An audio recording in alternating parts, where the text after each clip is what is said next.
dari banyak berbagai negara yang kena Trump tarif ini, justru kan cuman Cina nih salah satu yang dia ngebales kan, bahkan sampai terakhir itu US kan kemarin tuh dia ngasih nerapin 245% tarif untuk impor dari Cina. Itu kan suatu hal yang luar biasa ekstrim gitu kan. Dana tanah ini kan mengelola uang negara ya. Jadi kalau misalnya ada kesalahan pengelolaan negara, pengelolaan uang atau segala macam, mungkin akan berdampak ke APBN yang akan juga sedikit gitu, makin kurang. Tapi memang selama pengelolanya profesional, pengelolanya juga dengan tujuan mempercepat pertumbuhan ekonomi, itu jadi sebenarnya jadi hal yang positif. Memang kalau di awal itu kan pasti kayak dana tanah buat apa nih gitu kan. Kan ini juga untuk menjaga likuiditas gitu. Jadi sehingga dengan adanya diversifikasi pendapatan negara ini, kedepannya diharapkan target pertumbuhan ekonomi 8% itu bisa lebih cepat tercapai, tidak hanya dari pendapatan pajak tapi juga bisa disupport dari pendapatan dividen dari dana tanah.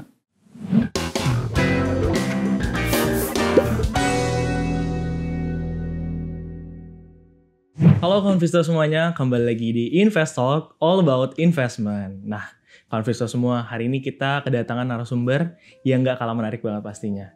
Kita datengin narasumber dari manajer investasi yang pastinya memiliki pengalaman di bidang investasi yang cukup lama dan ready untuk share pengalamannya bareng kita. Mungkin langsung aja kita ngobrol-ngobrol bareng Mas Arif. Apa kabar Mas? Halo Mas Namrat, kabar baik alhamdulillah. Kabar baik? Kabar baik juga, alhamdulillah. Gimana nih akhir-akhir ini kesibukannya? Mungkin lebih ke sibuk ngurusin market ya? Iya, belakangan ini kan marketnya luar biasa kan. Luar biasa. Ganjingnya naik turunnya juga lumayan. Kemarin sempat bikin heboh juga kan kita gitu.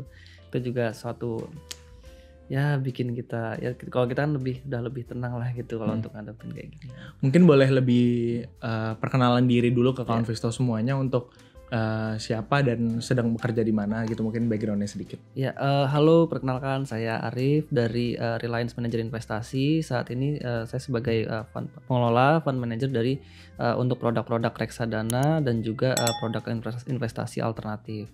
Jadi kalau teman-teman belum kenal reksadana investasi, nah nanti kita bahas bareng-bareng nih. Oke, seru banget nih pastinya. Mungkin boleh di sedikit summary tentang Reliance mungkin. Yang mungkin belum pernah dengar. Oke, ya betul. Jadi Reliance ini adalah dalam satu grup keuangan Reliance. Kami punya hampir semua keuangan kecuali bank. Kami ada manajer investasi, perusahaan sekuritas. Kami ada juga perusahaan asuransi umum dan asuransi jiwa.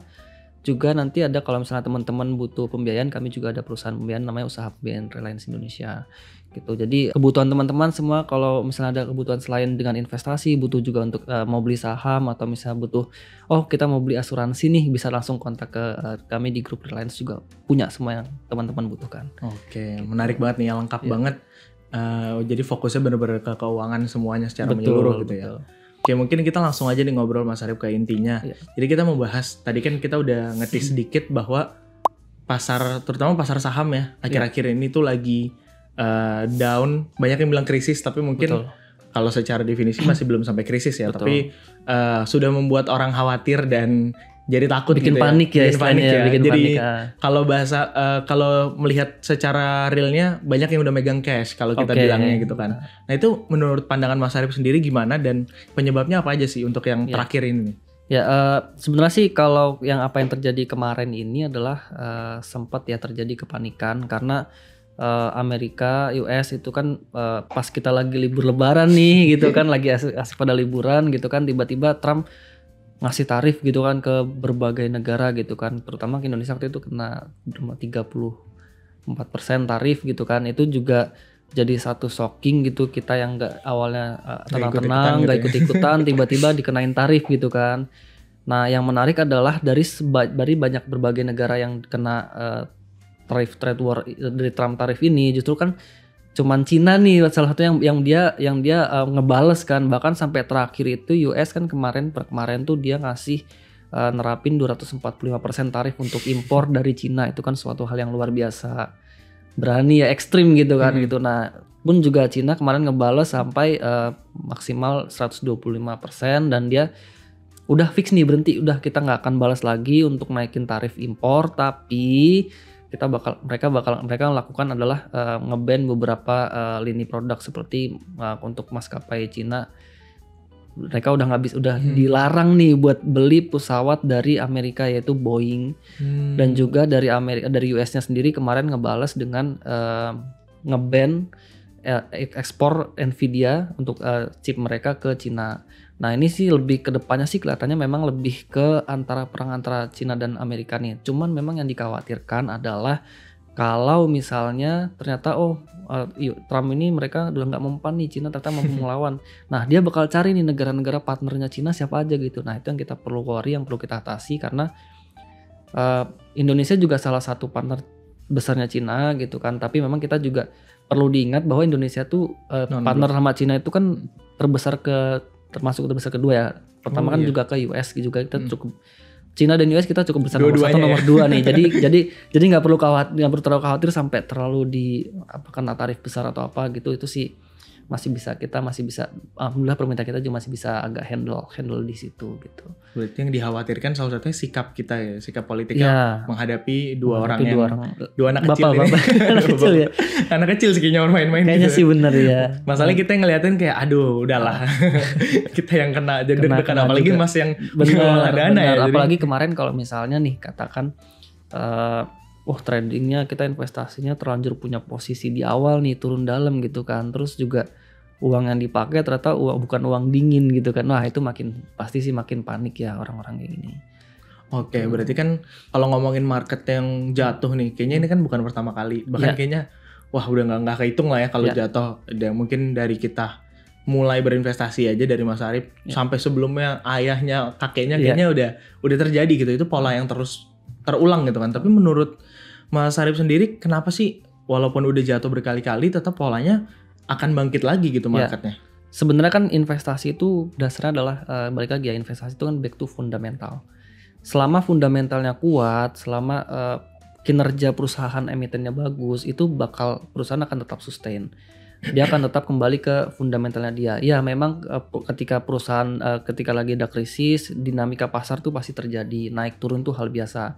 Tetapi selama masih ada transaksi yang terjadi itu kita tidak perlu khawatir ya, kan market itu kan tidak selamanya turun, tidak juga selamanya terus naik gitu. Ada fase ketika dia uptrend, ada juga fase downtrend. Jadi memang itu suatu hal yang wajar lah gitu. Jadi kita perlu lihat itu secara perlu kita pahami bahwa pasar itu bergerak berdasarkan fundamentalnya nantinya, bakal arah ke arah fundamentalnya gitu. Jadi balik lagi ya, kalau kita lihat berkaca pas COVID gitu misalnya, kemarin kan kalau yang terjadi pas trade war itu kan kita sempat trading halt ya, baru open terus halt, habis itu baru balik lagi, itu kan baru sekali dan besokannya kita nggak ada halt lagi gitu. Berbeda dengan waktu COVID pas bulan awal Maret itu kita halt sampai berkali-kali gitu, 5%, terus kita buka trading naik dikit terus halt lagi gitu kan, terus-terusan. Itu sempat yang pada saat terjadi pada saat COVID kemarin itu justru malah lebih ekstrim, lebih parah dibandingkan sekarang gitu. Ini memang dampaknya juga udah lebih. Dan perlu diingat ya bahwa trade war ini bukan hal pertama yang terjadi gitu. Ini pada saat Trump menjabat pas pertama juga melakukan trade war gitu. Jadi emang sikapnya ya. Emang konsepnya dia tuh kan slogannya dia kan balikan masih sama kan, Make America Great Again. Cuman memang caranya sekarang lebih ekstrim gitu. Dan dengan ekstrim ini juga ada yang beberapa analis juga dia yang bilang ini takutnya malah jadi backfire ke Amerika sendiri gitu, karena harga-harga mereka di dalam negara mereka jadi tinggi juga kan gitu. Oke. Tapi melihat krisis yang udah berlalu ini, mungkin kita ambil 150 tahun ke belakang lah gitu.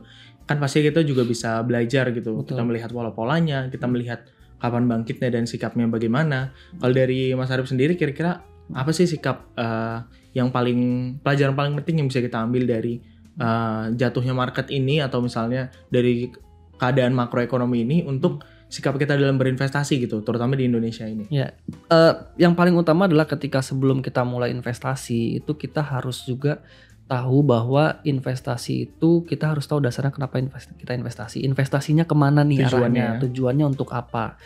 Jangan kita kebanyakan kan ada juga yang investasi kita belum kenal investasi, terus tapi tiba-tiba kayak ini investasi di ini ya untungnya berapa gitu kan. Kan sering gitu kan. Janji-janji manis akhirnya termakan investasi. Kita ngasih imbal hasil nanti return 30% gitu kan. Tahu-tahu uangnya dibawa kabur gitu. Nah, itu kan sering kejadian tuh.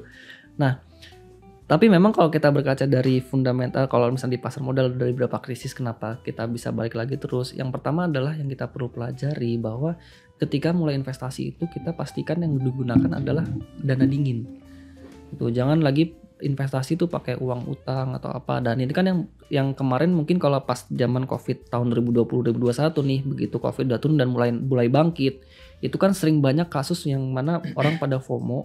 Beli saham sampai ada yang dia pinjol buat beli saham gitu kan. Begitu udah sahamnya dari puncak turun, akhirnya dia sahamnya turun, realize loss, tapi pinjolnya kan tetap jalan. Akhirnya ujung-ujungnya dia stres sendiri gitu kan. Itu yang perlu diperhatikan. Betul, salah satunya gitu ya. Iya.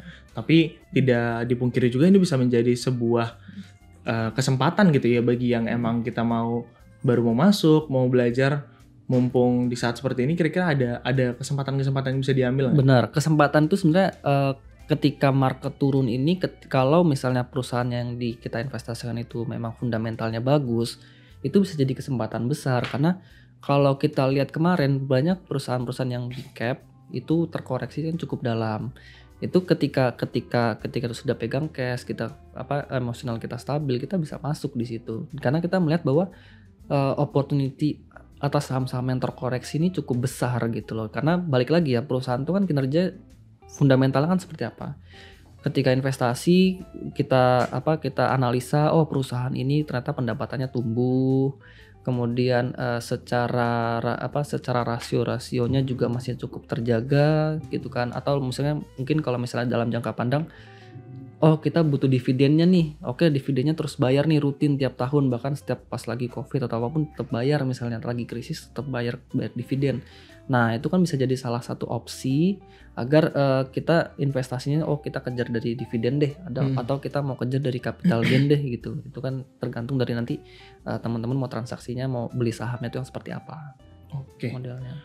Dan kalau kita lihat ini kan krisis atau seenggaknya jatuhnya market beberapa kali atau mungkin dari ratusan tahun sebelumnya, itu kan ada, kalau dibagi secara besar gitu ya, ada dua faktor ya kan. Ada yang dari nasional maupun internasional gitu kan.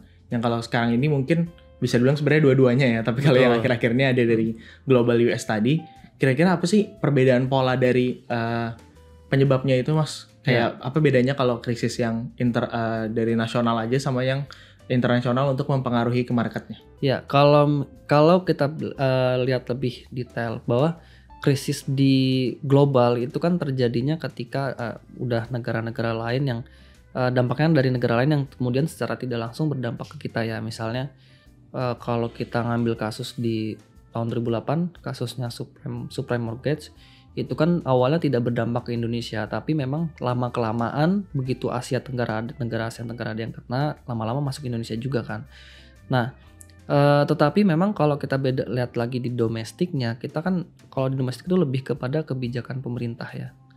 Itu ketika kebijakan pemerintah terjaga, program-programnya bagus, dilaksanakan sesuai dengan tujuan dari arahan juga dari presiden gitu kan, dan programnya juga menjangkau masyarakat, ini akan menjadi salah satu buffer ketika dampak negatif dari global itu masuk ke domestik gitu, ke Indonesia. Nah, terus kalau kita lihat apakah pengaruhnya yang sekarang ini cukup signifikan, sebenarnya kan enggak juga. Di GDP kita itu kan faktor net export itu hanya kurang dari 5% gitu dari komponen GDP, karena GDP kita itu kan 54%-nya itu disupport dari konsumsi. Jadi selama konsumsinya masih terjaga, orang masih belanja, masih beli-beli, GDP kita akan tetap stabil, pertumbuhan ekonomi kita akan tetap terjaga sebenarnya gitu. Nah, sekarang adalah peran dari pemerintah untuk menjaga agar konsumsi domestik kita itu tetap bagus, supaya karena kan kita ini banyak konsumsinya impor juga kan banyak ya gitu, baik dari pangan ataupun fashion itu juga banyak yang dari impor. Nah, ini adalah peran pemerintah agar menjaga supaya harga-harganya tidak melambung tinggi gitu. Mungkin salah satu juga itu kenapa pemerintah sering menggaungkan produk lokal. Nah, gitu ya. Benar banget. Salah satunya kan juga cintai produk domestik, UMKM gitu kan, bikinan buatan dalam negeri gitu. Terus juga kemarin kan sempat mau mencanangkan program tanam swasembada itu ya, swasembada pangan yang dia tanam jagung, padi apa segala macam. Itu program bagus sebenarnya. tinggal bagaimana pelaksanaannya di lapangan seperti apa. Karena kan ketika idenya sudah jadi nih, nah implementasinya ini kan udah melibatkan banyak faktor, banyak manusia gitu. Nah ini yang perlu pengawasan dan bagaimana teknis pelaksanaannya ini yang harus diperhatikan gitu. Oke. Benar-benar. Jadi ya semoga upaya-upaya pemerintah itu bisa tetap menahan ekonomi kita dan bahkan justru bertumbuh gitu ya. Betul. Tanpa banyak desakan dari global gitu. Nah tapi tadi kan kita udah ngomongin nih kalau sebenarnya di saat pasar jatuh itu sebenarnya kalau orang yang udah wise gitu ya, udah biasa, justru malah seneng ya, malah kesempatan nih gitu kan, karena harga diskon lah kita bilangnya gitu. Bahkan orang-orang besar, Warren Buffett lah, Lo Keng Hong, siapapun nasional maupun internasional selalu bilang beli di saat orang jual di saat orang beli gitu. Maksudnya saat orang panik buying kita panik selling, kebalikannya juga kalau orang panik selling kita panik buying gitu. Nah tapi kenapa sih menurut Mas sampai sekarang nih, kan kita udah ratusan tahun dunia investasi ya kalau global gitu kan, tapi kenapa orang masih aja tetap kemakan bahwa kalau harga jatuh, market jatuh itu semua cenderung panik gitu. Dan menurut Mas apa sih solusinya biar kita, bukan berarti kita harus langsung beli juga gitu ya kalau ini, tapi gimana caranya biar nggak panik gitu? Nah sebenarnya kan kepanikan itu terjadi sebenarnya satu yang kita perlu tahu dulu. Kita cari tahu dulu nih kenapa bisa panik. Pertanyaannya, apakah dia investasinya pakai uang dingin? Karena ketika dia investasinya benar-benar uang dingin, bukan uang buat dia makan sehari-hari, bukan uang dari pinjaman, bukan uang dari bayar SPP atau apa kebutuhan hidup dia bakal tenang gitu. Nah kepanikan ini terjadi adalah ketika kita investasi tidak menggunakan uang dingin. Bahkan ada juga misalkan investasi dia pakai margin misalnya. Wah itu kalau turun sih pasti deg-degan juga kan gitu kan. Nah ini yang terjadi makanya menyebabkan namanya kepanikan. Sebenarnya kalau selama dia investasinya dengan uang yang adem dingin yang memang dia alokasikan khusus untuk dia investasi, itu pasti dia akan lebih kemungkinan besar untuk panik tuh kemungkinan besar untuk tidak panik tuh pasti lebih ada gitu.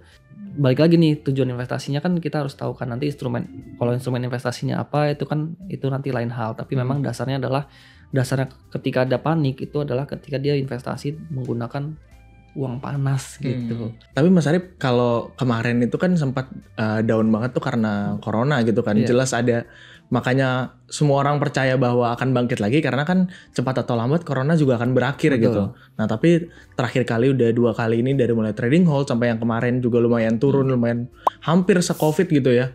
Tapi kan nggak ada fisiknya gitu. Kenapanya? Itu kira-kira kenapa, dan tapi kenapa tetap bisa bangkit juga gitu? Ya sebenarnya kan kalau kita melihat lagi, kita flashback nih krisis-krisis yang terjadi 2008, kemudian tahun 98 dan terakhir juga di tahun 2020 Covid itu terjadi ketika likuiditasnya tidak ada. Nah, likuiditas tidak ada ini terjadi dalam artian gini, tahun 2008 itu margin perusahaan sekuritas itu kan belum dibatasi, regulasi belum ada. Jadi kita mau ngutang sampai kapanpun juga bebas gitu kan istilahnya gitu.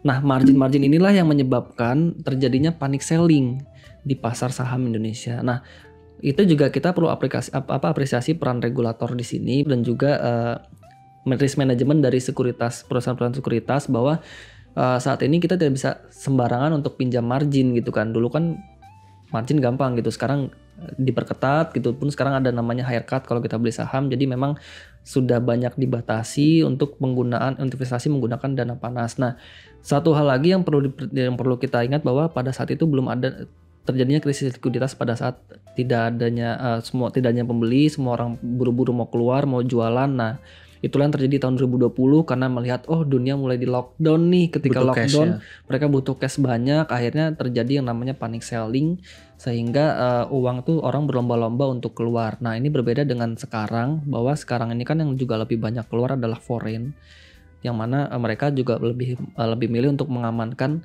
uang mereka nih bahkan di negara-negara berkembang, sehingga ketika mereka menjual saham di Indonesia dan mereka mau mengembalikan uangnya ke luar negeri, terjadi permintaan dolar yang cukup tinggi di domestik sehingga itu menekan rupiah menyebabkan rupiah terdepresiasi. Nah, satu lagi yang perlu kita ingat bahwa saat ini sudah mulai dibentuk lembaga likuiditas untuk mengatur likuiditas, yaitu ada kalau kita tahu sama-sama tahu namanya Danantara. Danantara ini juga baru kemarin ya disetujui oleh OJK untuk menjadi liquidity provider di pasar saham gitu. Nah ini kedepannya kita yang kita harapkan adalah likuiditas di pasar saham kita bisa terjaga sehingga tidak terjadi panic selling di pasar saham Indonesia gitu. Oke, mungkin ini kan suatu hal baru gitu ya di pasar saham Indonesia. Mungkin Mas Arif boleh jelasin sedikit ke kawan Visto semua. Kira-kira sebenarnya peran Danantara di sini itu apa, dan kira-kira nanti akan seperti apa nih dampaknya ke depan, misalnya ada krisis lagi atau setidaknya market yang down gitu. Ya, sebenarnya kan kalau saya melihatnya Danantara ini kan tujuannya adalah sebagai diversifikasi pendapatan negara ya. Kalau kita lihat di pemerintahan sebelumnya pendapatan negara itu kan hanya yang paling besar kan bersumber dari satu pajak ya kan. Nah saat ini dengan dibentuknya Danantara diharapkan Indonesia ini bisa mendapatkan penghasilan selain dari pajak, yaitu dari hasil investasi gitu, sehingga nanti ketika pemerintah investasi ke sektor ke saham ataupun ke sektor real, mereka dapat dividen, dapat juga dari capital gain bisa diinvestasikan kembali sehingga menjadikan penguatan pendapatan negara itu menjadi lebih kuat, sehingga kita tidak mengurangi ketergantungan kita terhadap pendapatan dari pajak nih gitu. Dan jadi lebih berdiri kokoh sendiri juga gitu ya. Iya, dan kita jadi nggak tergantung sama pajak, sehingga nanti kalau misalnya butuh pasar lagi nggak bagus nih, lagi apa, pemerintah bisa dari Danantara nih bisa mulai jadi buffer supaya pergerakan harga saham kita tidak sevolatil yang terjadi pada saat COVID gitu. Oke, berarti itu alasannya bahwa kemarin walaupun turun tapi tetap bisa bangkit lagi gitu ya, dengan walaupun perlahan tapi ibarat kata tidak trading hold lagi, tidak juga tiarap gitu lah ya. Sebenarnya kalau dinamika pasar naik turun harga saham tuh hal yang biasa. Jadi mau turun sampai 7%, 8% sehari itu juga itu hal yang biasa, itu adalah dinamika pasar. Selama transaksinya masih ada, masih terjaga, itu sebenarnya nggak masalah. Gitu, karena kan balik lagi ya, investasi itu kan dasarnya adalah akan balik ke fundamentalnya. Selama fundamentalnya masih kuat, masih kokoh, kinerja perusahaan masih baik, kedepannya akan harga saham akan bergerak mendekati fundamentalnya. Oke, ini kan kita pasti selalu support pemerintah gitu, apa yang pemerintah lakukan. Tapi mungkin yang Mas Arif katakan tadi ini pastinya harapan kita bahwa Danantara ini berhasil membawa dampak yang positif gitu ya. Betul. Tapi kita berandai-andai, amit-amit gitu ya, Danantara ini justru membawa efek yang negatif gitu. Kira-kira apa sih yang dampak yang kemungkinan akan timbul gitu dari kita bisa bilang gagalnya kinerja Danantara ini, atau justru disfungsi gitu? Ya sebenarnya kalau kita lihat kan Danantara ini kan mengelola uang negara ya. Jadi kalau misalnya ada kesalahan pengelolaan uang atau segala macam, mungkin akan berdampak ke APBN yang akan juga sedikit kita makin kurang. Tapi memang selama pengelolanya profesional, ya kan, mengelolanya juga dengan tujuan untuk mendapatkan penghasilan dari dividen, juga kita untuk menumbuhkan mempercepat pertumbuhan ekonomi, itu jadi hal yang positif. Memang kalau di awal itu kan pasti kayak awalnya begini dan Danantara buat apa nih gitu kan, tiba-tiba buat apa nih, kan ini juga untuk menjaga likuiditas gitu. Jadi sehingga dengan adanya diversifikasi pendapatan negara ini, kedepannya diharapkan target pertumbuhan ekonomi 8% itu bisa lebih cepat tercapai, tidak hanya dari pendapatan pajak, tapi juga bisa disupport dari pendapatan dividen dari Danantara. Selama likuiditas masih ada, pasar saham kita akan terus berjalan, dan itu nggak ada saham atau investasi yang selalu turun, nggak ada juga saham atau investasi yang selalu naik, pasti ada naik ada turunnya. Jadi dinamika pasar itu udah pasti akan terjadi. Jadi memang balik lagi ya, kita harus investasi itu kan dasarnya adalah fundamentalnya seperti apa, back to fundamental lah intinya. Oke, berarti selain kita belajar dan terus memperbarui ilmu kita untuk merespon pembentukan Danantara ini, yang pasti kita harus support pemerintah dan optimis dulu aja gitu ya. Betul, bahwa kita harus dampaknya positif dulu, karena memang ini programnya bagus, tapi memang kita harus lihat implementasinya akan seperti apa. Diawasi aja gitu ya. Yang penting kita awasi sama-sama. Mas Arif kan udah pengalaman juga nih untuk mengelola uang, maksudnya fund manager, dan sebelumnya juga pasti udah belajar di dunia investasi udah lumayan lama. Apa sih yang Mas lihat perilaku investor gitu ya, terutama investor retail, dengan perkembangan teknologi dan media informasi yang cepat banget? Apa sih perbedaan sikap investor mungkin let's say bilang 20 tahun lalu atau 10 tahun lalu lah dengan yang sekarang tuh? Apakah berkembang atau justru ada sesuatu yang lebih negatif gitu? Ya, sekarang ini kan kita bicara bahwa perkembangan informasi itu semakin cepat ya. Kalau kita melihat 20 tahun lalu misalnya, kita nyari berita itu kan masih lewat koran, butuh lewat koran fisik tuh ya kan. Kalau nggak gitu kita susah dapat informasi gitu kan. Kalau sekarang kita buka HP cari keywordnya apa, ya kan buka browser cari keywordnya apa, itu udah bisa dapat informasinya kan gitu. Nah, dengan kemudahan informasi ini sebenarnya menjadi suatu perkembangan pesat buat investor-investor retail, terutama kita sekarang bisa investasi kan lewat HP gitu, cukup lewat HP gitu kan, install aplikasi udah bisa beli saham atau beli reksadana gitu kan. Nah, beda sama dulu. Kalau dulu kan belum, baru-baru di HP tanda karena form. masih form aja masih tanda tangan gitu kan. Ya di HP paling cuma aplikasinya aja gitu kan, itu pun masih baru-baru gitu kan.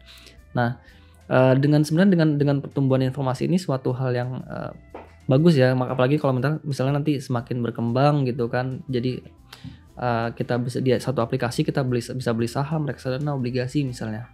Kita kan nggak tahu tetap akan berkembang. Nah, itu jadi satu hal yang positif sebenarnya untuk pertumbuhan terutama investor pasar modal di Indonesia gitu. Nah, cuman memang balik lagi nih kita harus meningkatkan literasi dan edukasi masyarakat bahwa investasi itu sebenarnya nggak sulit loh gitu, terutama kita mau belajar gitu. Karena kan total investor kita sekarang mungkin sekitar 18 juta 20 jutaan ya. Dibanding dengan jumlah penduduk kita 283 juta penduduk, itu masih 10% aja nggak nyampe gitu kan. Nah, itu pun yang terdaftar gitu. Kita belum melihat yang aktif hanya berapa gitu kan. Karena kalau berkaca dari transaksi di bursa, transaksi harian itu kan hanya sekitar 8, 10, 12 gitu kan. Atau paling tinggi pernah 15 ribu triliun sehari gitu kan. Padahal waktu zaman Covid transaksi bisa 20, 25 ribu triliun gitu kan. Ini kan suatu hal berarti ada something yang shifting ya, dari mereka investasi di saham juga, atau mungkin dia ganti ke investasi di instrumen yang lain gitu. Oke. Nah, kalau untuk kedepannya nih menghadapi tragedi inilah kayak kejatuhan market ini, sentimen-sentimen global dan lokal juga. Kalau dari Reliance sendiri apa sih sikap dan cara menghadapinya gitu? Ya, kalau dari kami sih kalau melihat ya, untuk menghadapi dengan situasi krisis yang terjadi gitu, yang utama adalah pertama mulai investasi dengan dana dingin. Tapi sebelum itu kita harus siapkan yang namanya dana darurat gitu kan. Besarannya terserah teman-teman butuhnya berapa, kan biaya hidup teman-teman masing-masing beda-beda ya. Terus ketika dana darurat sudah terpenuhi, barulah kita mulai dari dana dingin. Nggak perlu langsung besar lah, sedikit-sedikit. Nah, untuk itulah kenapa ada yang namanya reksadana gitu kan. Jadi bisa dari 10.000 aja teman-teman udah bisa mulai mulai investasi kan. Sebenarnya nggak besar loh 10.000 gitu kan. Tiap minggu jajan paling buat kopi aja udah berapa gitu kan istilahnya gitu.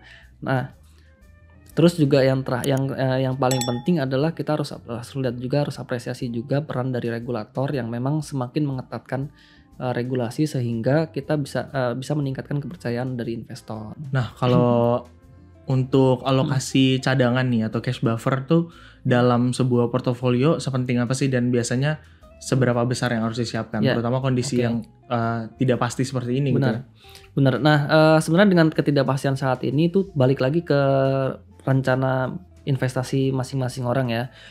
Ketika market krisis biasanya kalau dari saya pribadi itu siapkan bisa 50% lebih itu di cash.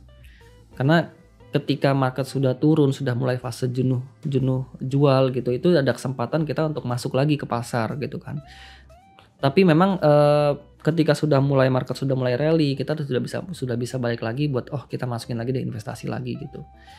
Nah, balik lagi nih tujuan investasinya seperti apa. Kalau misalnya kan memang nih kita kan sibuk kerja ya, kadang sibuk kerja gitu, waktu buat analisa pas segala macam kurang, ya udah bisa taruh aja di reksadana gitu kan, setiap bulan setor sekian gitu. Nanti kan juga ada profesional yang akan mengelola dananya gitu, jadi nggak perlu sibuk pusing-pusing mikirin analisa pasarnya, analisa makro apa segala macam, kan juga rumit. Fokus kerja aja gitu ya. Kita fokus kerja aja udah, uangnya kita yang kelolain deh. Mas gitu. Arif aja yang ngelolain aja gitu, nggak masalah gitu kan. Iya. Oke. Jadi kalau ngomongin reksadana sendiri nih, karena kan ini salah satu instrumen yang bisa dibilang alternatif yang cukup seksi lah gitu di dunia investasi untuk sekarang, terutama di market yang emang lagi sedang tidak menentu ini gitu kan. Nah dari jenis reksadananya sendiri kira-kira kalau untuk saat ini nih Reliance sendiri sedang mana yang paling dilirik oleh investor retail nih? Ya, sebenarnya kan kami punya 3 produk reksadana untuk 3 jenis reksadana. Kami punya reksadana saham, reksadana pendapatan tetap, dan juga pasar uang. Nah, mungkin memang tapi belakangan ini kalau dari kami melihatnya adalah investor ini melirik dari reksadana pendapatan tetap. Gitu, karena kalau kita lihat dari data kemarin di SEI gitu kan, AUM yang paling tumbuh cukup tinggi itu justru di pendapatan tetap, karena memang ini masuk akal karena memang sebenarnya kan saat ini tuh kita punya inflasi juga rendah banget ya gitu, 1%, bahkan sempat kemarin kan sempat ada lebaran yang kita prediksi juga bisa ngeboost harga-harga dan konsumsi segala macam, ternyata kita inflasinya hanya 1%-an gitu. Nah ini sebenarnya secara nggak langsung ini ada peluang untuk BI buat nurunin suku bunga. Tetapi memang ketika untuk menurunkan suku bunga ini kan banyak pertimbangan ya, nggak hanya inflasi juga. Kita juga harus melihat bahwa nilai tukar rupiah kita ini tertekan walaupun sebenarnya dolar indeks itu udah turun gitu kan. Nah, tetapi ketika ekspektasi orang sudah oh ya BI ini bakal turun nih gitu segala macam, itu pasar akan bergerak menyesuaikan lebih dulu. Harga obligasi itu kan bergerak berkebalikan dengan suku bunga. Ketika suku bunga diturunkan, harga obligasi akan naik. Jadi ketika harga obligasi naik, maka secara tidak langsung reksadana pendapatan tetap ini akan mengalami capital gain yang lebih tinggi, lebih cepat gitu. Nah ini bisa jadi opportunity bagi teman-teman yang baru investasi gitu kan, bahwa reksadana pendapatan tetap itu isinya adalah surat utang, baik itu surat utang negara ataupun surat utang korporasi. Dengan perkembangan saat ini bahwa produk-produk pendapatan tetap ini menjadi dalam artian seksi ya gitu. Apalagi ngelihat opportunity, sebenarnya katanya Trump ini juga pengen the Fed supaya cepat nurunin suku bunga nih sebenarnya gitu. Jadi ketika suku bunga turun, obligasi-obligasi itu yieldnya bakal naik sehingga harganya yieldnya bakal turun sehingga harganya bakal kembali naik. Gitu. Wah, menarik banget nih. Atau mungkin sebenarnya kalau dari kacamata seperti saya investor pemula, sebenarnya gampangnya kalau reksadana pendapatan tetap itu kan returnnya tidak sekecil pasar uang, tapi risknya tidak setinggi reksadana saham juga gitu. Jadi mungkin kalau untuk yang pemula tanpa belajar pun kita lihat ambil yang tengah-tengah aja lah maksudnya. Jadi enak, dan dari segi jangka waktu kan juga dia menengah gitu kan. Jadi untuk yang orang-orang moderat mungkin lebih enak ya untuk simpan-simpan uang. Tadi ngomongin dana darurat juga masih bisa gitu kan. Jadi secara risiko juga memang tidak setinggi reksadana saham, tapi juga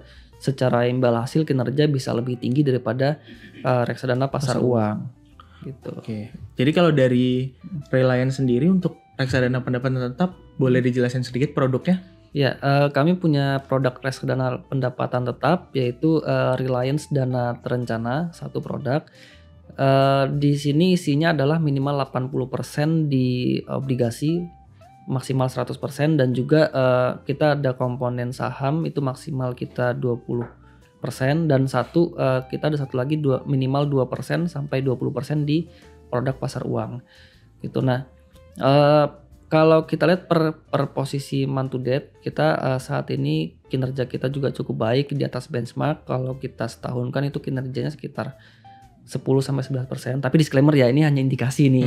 Ini jangan nanti kalau lihat returnnya sekian ternyata enggak gitu. Enggak, ini indikasi bahwa sejak akhir bulan kemarin sampai dengan per posisi kemarin itu adalah kinerja kita sebesar 1%, itu lebih tinggi dari benchmark gitu. Jadi ini juga salah satu faktor dari kenaikan harga obligasi di beberapa hari terakhir, dan juga saham yang udah mulai naik ya gitu. Oke, jadi menarik banget ya.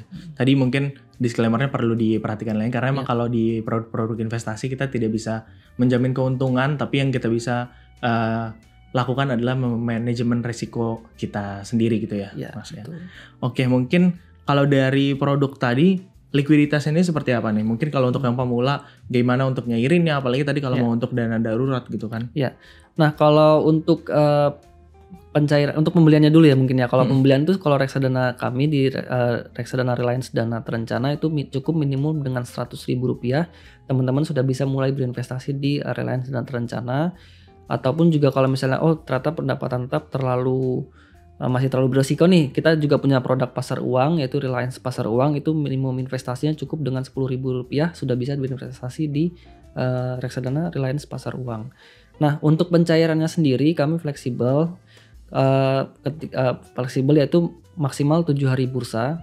Tapi memang kalau sejarah ini kita bisa sediakan lebih cepat ya. Mungkin kalau misalnya butuh dana tersedia itu redeem hari ini, besok sudah bisa teman-teman terima juga dananya. Karena tergantung nominalnya juga. Betul, kalau nominalnya masih masuk bisa, bisa. Tapi semakin besar kita juga perlu melihat bahwa ini kita perlu alokasikan dulu dananya.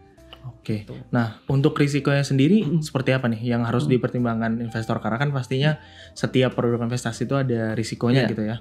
Untuk tadi pendapatan tetap dan yang pasar uang. Nah, sebenarnya kalau risiko investasi di reksadana itu secara umum adalah yaitu pertama penurunan nilai NAB, kemudian juga kedua adalah risiko dari apabila reksadananya dibubarkan gitu misalnya. Itu juga sebenarnya kalau reksadana dibubarkan pasti kita akan informasikan terlebih dahulu. Kemudian yang terakhir adalah sebenarnya risiko dari sebenarnya nggak ada sih lebih ke itu ya. Karena kalau misalnya investasinya rutin lancar gitu kan, sebenarnya nggak ada masalah yang lain. Berarti yang penting dollar cost averaging aja gitu ya kalau di reksadana biasanya. Kalau di reksadana kan biasanya belinya kita bertahap juga kan, itu juga jadi satu poin penting. Dan perlu diingat justru malah kalau kita di reksadana itu berbeda dengan di deposito. Kalau reksadana bisa dicairkan kapanpun selama di hari kerja ya, nanti bisa langsung hubungi kita mau cairkan gitu misalnya, dan itu nggak kena penalti. Kemudian imbal hasilnya pun juga tidak kena pajak gitu. Jadi secara likuiditas sebenarnya bisa cepat dicairkan. Berarti mungkin kalau untuk teman-teman yang udah misalnya investasi di saham, obligasi maupun yang instrumen lain, bisa juga nih untuk disisihkan ke reksadana sedikit. Betul. Untuk bisa dibilang dana darurat untuk pencairan kapan aja gitu ya. Karena lebih safe di saat market crash atau semacamnya gitu. Oke, mungkin dari tadi kita udah ngobrolin crashnya pasar saham, kita ngomongin investasi juga, langkah-langkah yang perlu diambil. Mungkin ada closing statement sendiri dari Mas Arief untuk terkait kepada investor-investor pemula nih, biasanya investor retail, apa sih yang mereka perlu lakukan atau siapkan? Gitu? Sebenarnya kalau pesan-pesannya sih simple ya, satu kata aja sebenarnya, jangan FOMO. FOMO ini jadi satu kebiasaan di kita, bahwa kita ketika mulai lagi ngetrend investasi ini kita mulai ikut-ikutan investasi.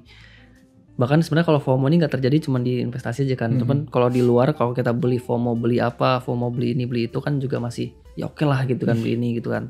Tapi ketika kita investasi tapi FOMO, kita kan nggak akan tahu kita investasinya di instrumen apa nih. Ini sebenarnya instrumen apa sih, sahamnya saham apa, reksadana apa gitu. Banyakan kan karena ikut-ikutan jadi asal beli aja. Nah, itu jangan dilakukan. Sebaiknya kita pelajari dulu investasi itu apa, tujuan investasinya itu untuk apa, sehingga kita tahu kita investasi ini untuk kebutuhannya plannya buat kuliah, kebutuhannya buat menikah misalnya. Jadi kita tahu kita kebutuhannya sebulan nanti investasinya sekian, target kita imbal hasilnya berapa, jadi kita tahu. Pun ketika kita investasi di saham, jadi kita tahu tujuan kita investasi di saham adalah untuk jangka panjang, untuk terima dividen. Jadi kita belinya secara bertahap. Oke, menarik ya. Berarti ikut-ikutan tuh nggak apa-apa, kawan Visto, asal di awal ikut-ikutan tapi habis itu dipelajari dan mungkin diperdalam di bagian instrumen investasi yang mau kawan Visto pilih. Nah, untuk kawan Visto semua yang tertarik dengan produk reksadana Reliance Manajemen Investasi, boleh banget dibeli di aplikasi investasiku. Yang pastinya juga aku dengar-dengar ada promo nih. Iya benar. Nah, teman-teman, kita saat ini sedang ada promo nih bekerja sama dengan Investasiku by Megas Capital Sekuritas. Jadi kalau teman-teman investasi di reksadana Reliance Dana Terencana minimal Rp1.000.000, teman-teman bisa langsung dapat 50.000 di reksadana Reliance Pasar Uang. Dan ini terbatas hanya untuk 5 orang pertama. Tapi jangan khawatir nih, kita ada 3 gelombang. Jadi teman-teman kalau ketinggalan di gelombang pertama masih bisa lanjut di gelombang berikutnya. Tetap pantengin aja nih Instagram dari Investasiku dan juga kami, nanti kan bisa ada infonya lebih lanjut gitu. Oke, wah menarik banget nih. Pastinya kayaknya aku juga mau langsung beli nih. Boleh. Lumayan karena sebenarnya ini hitung-hitung untuk kawan Visto semua yang baru mau nyoba investasi atau sebenarnya yang udah sering. Ini sama aja kayak dana dapat dana dari langit gitu ya, dapat 50.000 kapan lumayan. lagi kan dengan 1 Kapan juta lagi? dapat langsung 50.000. Dan bisa jadi dana yang kita lupain aja tiba-tiba ntar udah berkembang sendiri gitu. Seru banget hari ini, insightful banget sharing-sharingnya. Terima kasih Mas Arif. Terima kasih. Semoga mungkin nanti kita bisa main-main lagi kesini, ngobrol-ngobrol lagi. Siap. Dan mungkin bisa sharing-sharing lagi dan kolaborasi untuk acara kedepannya. Oke, terima kasih untuk Konvisto semua yang telah menonton episode kali ini. Jangan lupa di like, share, and subscribe. Jangan lupa juga komen untuk mungkin ada request atau tanggapan untuk episode kali ini. Jangan lupa juga ikuti media sosial kami, ada di Instagram, TikTok, dan juga YouTube. Untuk Konvisto semua jangan lupa untuk bertransaksi di investasiku baik saham, obligasi maupun reksadana, karena kita akan mendapatkan cashback berupa MPC point yang dapat dibelanjakan di seluruh merchant Citicorp ataupun dibelikan produk-produk reksadana pilihan di aplikasi investasiku. Sampai sini aja. Investasiku for better tomorrow. Bye-bye.